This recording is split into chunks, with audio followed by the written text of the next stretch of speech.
हर हर गंगे हर हर महादेव। दोस्तों, आज हम हैं गंगोत्री में। शीतकालीन अवसर है जब -15 -20 डिग्री टेम्परेचर हो जा रहा है और बड़ी खुशी, बेहद खुशी की बात है कि आज मौसम बिल्कुल साफ़ है। और कल 22 तारीख है और पूरा देश राम मंदिर का जो उद्घाटन है, जो वहाँ पर प्राण प्रतिष्ठा है, उसके लिए पूरा देश में उत्साहपूर्ण माहौल और उत्सव का माहौल बना हुआ है। तो वैसे ही तपोगंगा ध्यान कुटीर में हम आके यहाँ पर भी पूरा एक उत्साह का वातावरण बना हुआ है, उत्सव मनाया जा रहा है।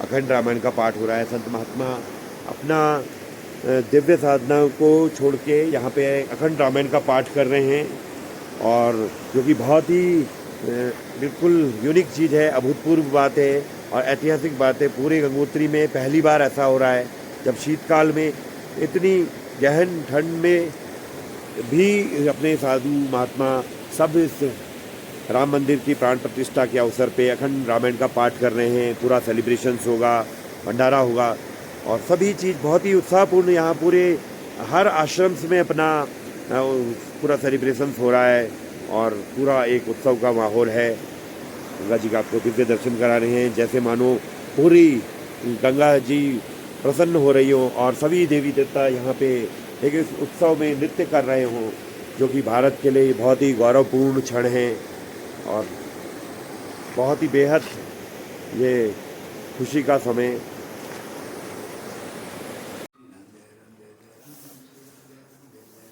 यहाँ पे रामायण पाठ का ऐतिहासिक कार्यक्रम हो रहा है राम मंदिर बनने के अवसर पे, और सभी महात्मा -10 -15 डिग्री टेम्परेचर की कंडीशंस में भी आके यहाँ पर पाठ कर रहे हैं, जो कि बहुत ही उत्साहपूर्वक है।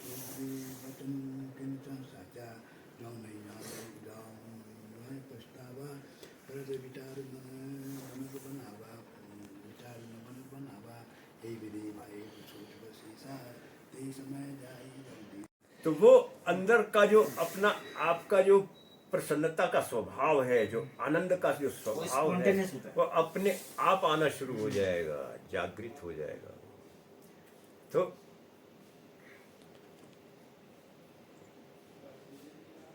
जो भी जीवन में अच्छा अच्छा है वो करना शुरू कर दीजिए। तो अच्छा आप कर रहे हैं और नेगेटिविटी भी आ रही है सामने, और अगर आप पहचान गए नेगेटिविटी को तो माइनस कीजिए, नेगेटिविटी हटाइए। अगर करने की क्षमता भी है, करने की सामर्थ्य है, शक्ति है, धन भी है, नेगेटिविटी आप कर सकते हैं। किसी के प्रति नेगेटिव भाव आया और आप उसका अहित कर सकते हैं, वहां से हाथ खींच लीजिएगा भाई, ना ना, उस पर पुनर्विचार कम से कम। और क्रोध आ जाए खासकर तो 1 मिनट के लिए तो अपने आप को बिल्कुल ब्रेक लगा दीजिए, एकदम स्टॉप। नहीं, कोई रिएक्शन नहीं देना है। क्रोध आ गया है, 1 मिनट बाद देखिएगा वो क्रोध समाप्त। आपके अंदर ये भी विचार आएगा कि अरे मैं ये जो करने जा रहा था ये कर देता तो मुझे बड़ा अफसोस होता। और अक्सर आदमी करने के बाद अफसोस करता है। तो करने के बाद अफसोस किया तो क्या फायदा?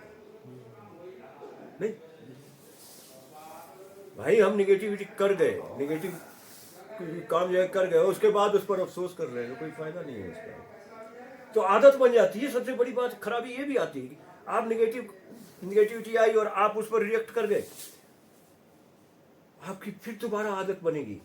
और कोई कहेगा कि इस पर प्रायश्चित कर लो, प्रायश्चित करने के बाद आपकी और ज्यादा आदत बन जाएगी कि अरे प्रायश्चित करने से निगेटिविटी खत्म हो जाती, चलो फिर वो कर लो। इसलिए नो, तुरंत हाथ वहां से खींच लीजिए कि नहीं, ये कर सकता हूं लेकिन मैं किसी हालत में नहीं करूंगा। मेरे में अंदर सामर्थ्य भी है इस व्यक्ति को मार डालने की, लेकिन मैं नहीं मारूंगा। मेरे अंदर सामर्थ्य है इसका बहुत नुकसान करने के लिए, नहीं, हो नहीं सकता, ये कर नहीं सकता। उसके बाद फिर देखिए जीवन का आनंद अपने आप आनंद आ जाएगा। पहचान होनी चाहिए कि भाई क्रोध आ गया मेरे अंदर। क्रोध आता है, क्रोध श्वास की गति भी अजीब हो जाती है। हाँ, तो अंदर की ये हार्ट बीट भी अजीब हो जाती है। तो चलो हार्ट बीट को तो आप नहीं पहचान पा रहे, लेकिन क्रोध को तो पहचान सकते हैं कि ये क्रोध आ गया भाई। अब मेरी जो नॉर्मल पोजीशन थी वो खत्म हो गई, अब मेरी आंखें में तरेता जा रहा हूँ और अब मुट्ठियां भींचता जा रहा हूँ, मुक्के शुक्के मारने के लिए तैयार हो रहा हूँ। तो इतना तो पता चल जाता है, तो उस समय अपने आप को रोक तो सकते हैं कि अरे नहीं, क्रोध आ गया, पता लग गया भाई। तो कोई सत्संग किया था, उसमें सुना था कि नहीं क्रोध आ गया, तो उस समय अपने आप को 1 मिनट 2 मिनट के लिए रोकना है और मौन धारण कर लेना है। मुख से वाणी जो है वो भी अजीब अजीब निकलने लगती है। नहीं, कई लोग तो ऊट पटांग गालियां बकना शुरू कर देते हैं। एकदम शांत, मुख वाणी बंद, कोई शब्द नहीं। बस देखिए 1 मिनट बाद फिर आपके अंदर ही ये विचार आएगा कि अरे मैं क्या करने जा रहा था, अरे तो अब बदल गए, सारे विचार ही बदल गए हैं। उसके अंदर ये गलत भाव आया था जिसके कारण वो मुझे ये बात बोल गया और उसके कारण मेरे अंदर क्रोध आया और फिर मैं उस क्रोध पर रिएक्ट करके कर जाता और वो फिर दोबारा रिएक्ट करता, मल्टीप्लिकेशन हो जाता। 2 2 जा 4 4 4 जा 16। अरे हमको मल्टीप्लिकेशन क्या, हमको एड भी नहीं करना है। 1 + 1 2 और 2 + 2 4 भी नहीं करना है, तो एडिशन भी नहीं करना है, तो मैं मल्टीप्लाई करने चल पड़ता। तो इसलिए एकदम नहीं, एडिशन मल्टीप्लाई नहीं, एकदम स्टॉप वहां पर। देखिए आपको 1-2 मिनट बाद वो क्रोध आएगा नहीं, सवाल ही नहीं है। उसी व्यक्ति के प्रति आपका प्रेम जाग उठेगा कि अरे नहीं नहीं भाई, ठीक है गलती तुम्हारी है, लेकिन फिर भी तुम दया के पात्र हो, क्रोध के पात्र नहीं। इसके बाद देखिए जीवन का आनंद, कैसा आनंद आता है खाली इसे। और कितनी एनर्जी आपकी शरीर की छीन लेता है क्रोध। और सबसे बड़ी बात है, आप दूसरे के रिमोट कंट्रोल में आ गए। अगला देखता है आपकी कमजोरी, कह रही एक गाली देने से ये क्रोधित हो जाता है, आपको जानबूझ के कभी कभी गाली दे देता है। क्या है, चलो इसके क्रोधित करके थोड़ा समाज में दिखाइए। तो आपके उसके रिमोट कंट्रोल के में आ गए और जब चाहे वो रिमोट दबाया और आप क्रोधित हो गए। तो आप किसी के रिमोट कंट्रोल से चलना चाहते हैं? कोई नहीं चाहेगा, कभी नहीं कोई चाहेगा।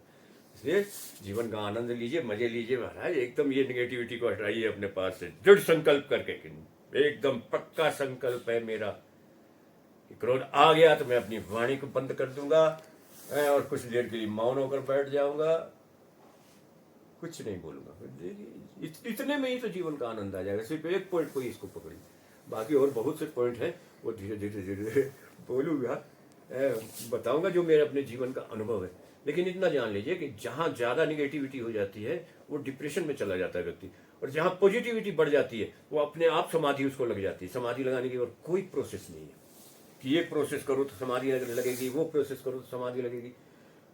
जहाँ पॉजिटिविटी बढ़ी और हृदय में आपके शांति आई, अपने अंदर जहाँ शांति स्थापित हुई, समाधि अपने आप लग जाएगी। इसको बैलेंस कीजिए सारे जो, और सिर्फ शरीर को ही बैलेंस नहीं करना है, इसकी सेंटर ऑफ ग्रेविटी, जैसे सेंटर ऑफ ग्रेविटी होती है जो बिल्कुल बीच का पॉइंट होता है, उसको सेंटर ऑफ ग्रेविटी कहते हैं।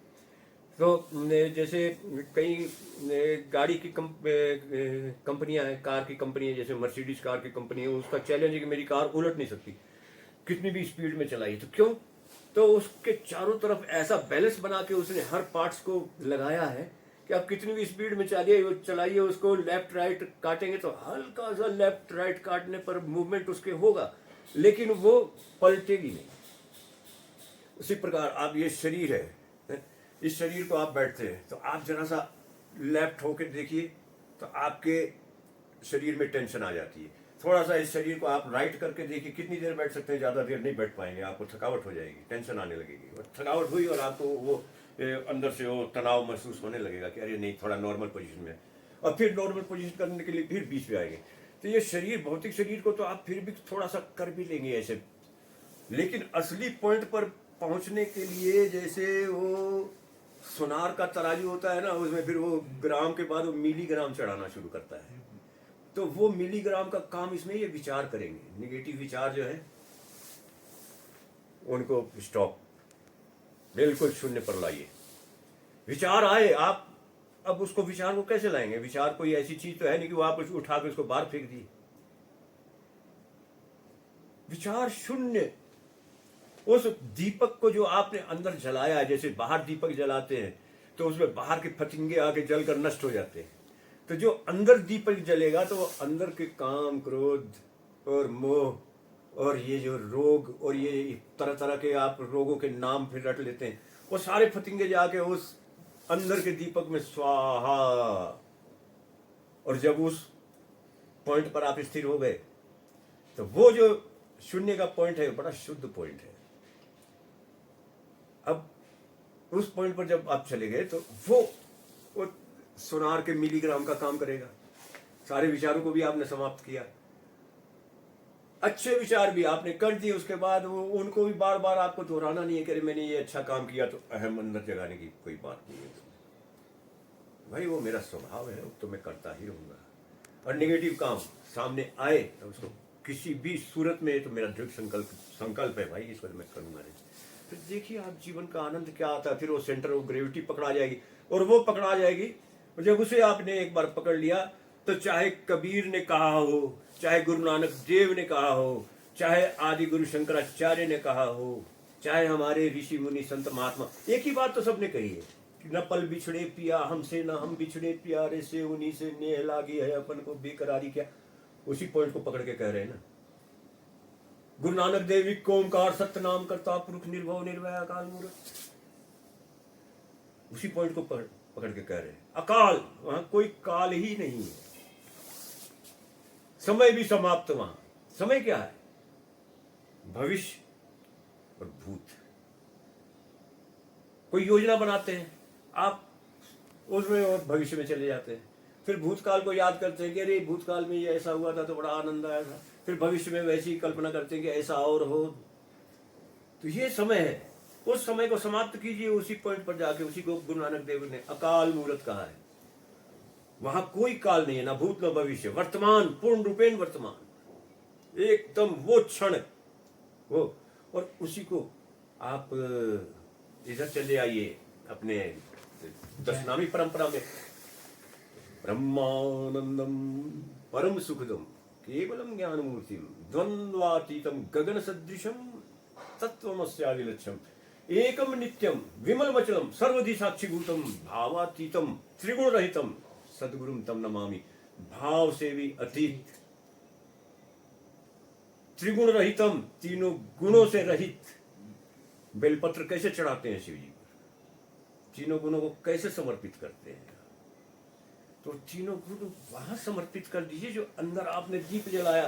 तो फिर उस दीप का प्रकाश जो है ना, तो आपको हमेशा के लिए प्रकाशित कर देगा। फिर आपको और किसी चीज की, किसी ज्ञान की जरूरत नहीं पड़ेगी। ज्ञान तो फिर अपने आप जहां उसको, उस एकाग्रता को जहां लगा दीजिएगा, वो सारा भेद उसका खोल के आपके सामने रख देगा। और जब सारा भेद ही पता चल गया तो आप कहां गलत कर पाएंगे? गलत होगा भी नहीं उसके बाद। तो वो पहले ध्यान, वो ध्यान करना जहाँ जाइए, फिर देखिए जीवन का आनंद।